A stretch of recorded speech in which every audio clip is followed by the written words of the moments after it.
In today's video, I'm going to teach you how to use Python code inside Zapier.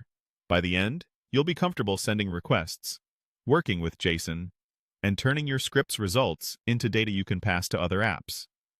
Start by heading to zapier.com and signing in. From your dashboard, click Create, then Zap. Give your Zap a clear name so it's easy to find later. Next, set up the trigger, the event that kicks everything off. Choose the app that makes sense for your workflow, like Google Sheets with new spreadsheet row. Pick the trigger event, connect your account, and run test trigger. Grab a real sample if you can. It makes building and testing much smoother. Now add your Python step. Click Add Action. Search for Code by Zapier and select it. Choose Run Python, then Continue. This step runs a short Python script in Zapier's environment, perfect for transforming data, calling an API, or formatting JSON. Keep scripts concise and avoid long waits or heavy processing. Before writing code, open the Input Data section and map in fields from your trigger, things like names, IDs, or URLs you want to use. These inputs show up in your script as a dictionary, so you can reference them directly. In the code field, write your Python.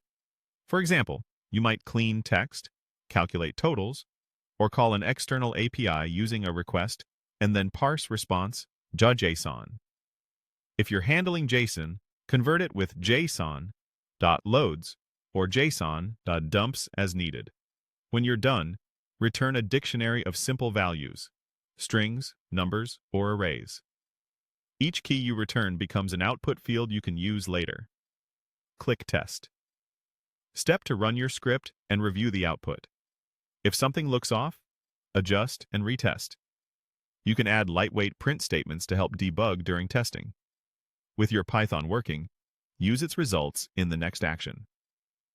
Click Add Action and choose the app where you want to send the data, like sending an email through Gmail, posting to Slack, or updating a record in your CRM. In the field mapping, select the output keys from your Python step and place them exactly where they belong. Run a test to confirm the data flows correctly and verify the result in the target app. When everything looks good, click Publish to turn on your Zap. From here on, each new trigger will run your Python code and pass the output forward automatically. If you need to troubleshoot, check your Zap's task history to see inputs, outputs, and any errors.